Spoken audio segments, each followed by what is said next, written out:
Kevad on saabumas, loodus ärkab, inimesed ärkavad, juba on linde kuulda, kõik ärkab uuesti ellu. Head inimesed, aeg on uuesti liikuda, aeg on nautida väljas olemise rõõme, aeg on uuesti ellu ärgata. Aeg on rõõmutseda, aeg on kurvastada, aeg on tagasi.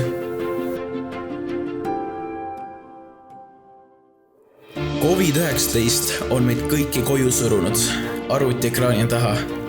Oleks aeg uuesti hakata õues käima, loodust nautimas, grillimas, mida iganes. Soojad päevad on tulekul, vesi, mis viis meid koju, kuid tuul kutsub tagasi. Eks ole kena, kui kõik uuesti ärkab ellu. Hakakem rohkem õues käima, nautima kõike. Ma kutsun kokku kõik selle rahva, et toetada üksteist. Kevad, soojemad ilmad, kool on peaaegu läbi, taimed puhkad õitesse ning loomad hakkavad aktiivsemalt tegutsema. Kuid miks üldse tuleb kevad ning teised aastaajad? Nii kevad kui teised aastaajad tulevad täna maakirja liikumisest ümber päikese. Nimelt ei ole maakirja kosmoses nii-öelda sirgelt taeva poole, vaid 20–34 kraadise nurga all, mis tähendab, et erinevatel osadel maakirjast on ka erineva aastaaeg. Loomad ärkavad kevadel oma pikast talveunest. Talvuni algab tänu külmadele ilmadele ning sellest tulenevad toidupuudusele, kuid kevadel need probleemid kaovad. Talveunes on näiteks karud, siilid ning nahkhiired, kuid mitte kõik loomad ei ole talviti talveunes. Tegelikkuses on talveunes olemine erand. Tavaliselt on loomad talviti võrdlemisi aktiivsed ning jahivad või otsivad mõnda taime, mis ei ole suure külmaga ära külmunud. Mida veel teevad loomad kevadel? Loomad paljunevad. Seda teevad nad tänu kevadega kaasnevad tohutu toidukasvu ning järglaste kasvatamiseks sobilikule temperatuuril. Mis veel? Linnud naasevad kaugelt lõunamaalt tagasi kodumaale. Igal hommikul on kella 5 või 6 paiku kuulda lindude laulmist ning taevas on täis igasuguseid erinevaid lindusid. Kevad on tegelikult ikka üks väga tore aastaaeg, kuna peale pikka ja valget talve on alati tore näha natuke rohelist enda ümber. Eestis algab kevad toone ja sookurgide tagasitulekuga meie maale.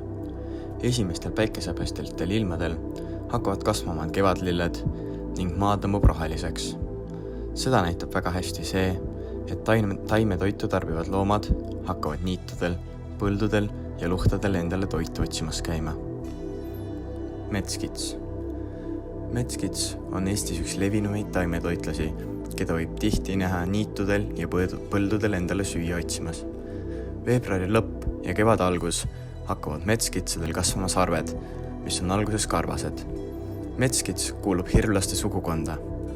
Metskitse toit peab sisaldama suure toiteväärtusega taimeosi. Sellepärast võib teda ka näha tihti otsimas endale just värskelt maast välja tulnud taimi.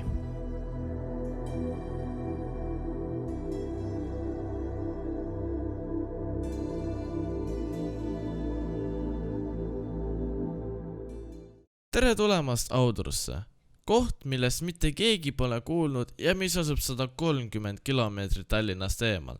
Te arvatavasti mõtlete, et miks ma nii suvalisse kohta tulin täpselt enne kooli lõpetamist ja selle jaoks on mul perfektne põhjus.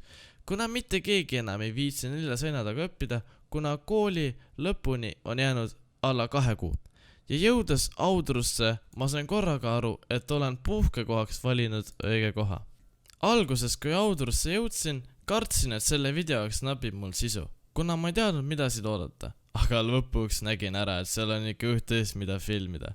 Lisaks sellele võtsid mind vastu toredad kohalikud inimesed, kes näitasid mulle Audru peal ringi erinevaid huvitavaid kohti ja nii edasi. Ja ma olin üpriski üllatunud, kui nägin, kui palju asju seal on näha ja eriti asju, mida filmida. Ja nüüd on ka teie kord valida mingi väike külake või alevik Eestis, kuhu te lähete 1 päevaks. Kuna suvi on külje all ja loodus hakkab õitsema, miks mitte ka veeta aega värskes õhus ja lasta erinevad koolimõtted peast välja, kuna ometigi on Eestis palju kohti, mida külastada.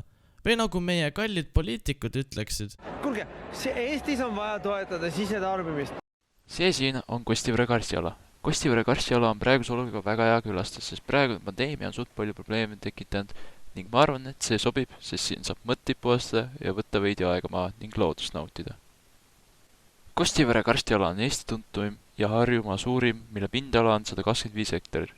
Riikliku kaitseala on pindala 16 hektarit. Karstialal eristatakse 2 enam karustunud piirkonda, suur langutusala ja väikest langutusala. Suur langutusala algab umbes 700 meetri kaugusel Kurisust ning mõnisada meetrit edasi asub aga väike langutusala. See siin on kõige tuntum jäänukpank, mis on 2,8 meetrit kõrge ja näeb välja nagu kivilaud. Kui praegusel hetkel on varakevad, siis on vesi tõusnud 2,5 meetrit. Siin leidub ka väikseid koopaid. Neist suurem teadavalt on karjakelder pikkusega 6 meetrit, laiusega 4 meetrit ja kõrgusega 2,5 meetrit.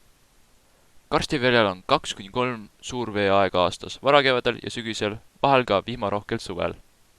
Isiklikult soovitan kõigil siin ära käia, sest see on tegelikult rahustav ja huvitav. Kindel suvel ka ära käia, sest siis on kuivem kui varakevadel.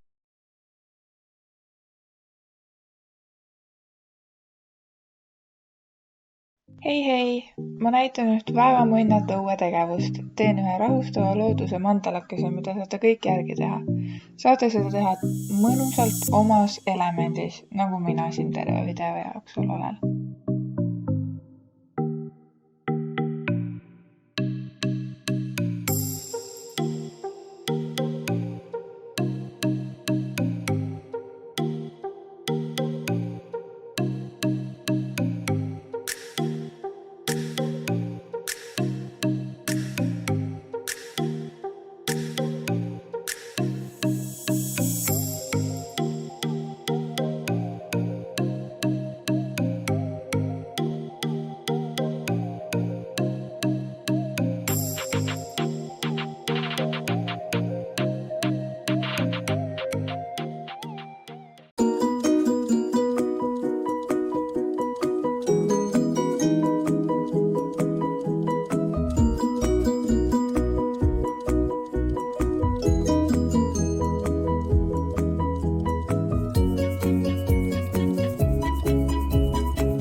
Oled joonud pausini, puhka silmi ja kuula.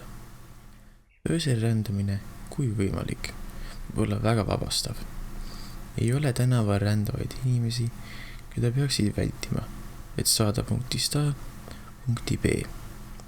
Sa saad nautida kevadisi ääli või kuulata enda muusikat, ilma et peaks muretsema, kas keegi näeb, kuidas sa poole häälega kaasa loolad. Loomulikult tuleb hoida kohutust mõttes. Hetkesi kevadisel ajal on ööd või külmad ning tuleb korralikult riidesse panna, vältida külmetamist. Hoia meeles kui kanda maski. Isegi kui puutu kellegagi kokku, on kasulik saati käe peales hoida ja koju jõudes pesta käsi.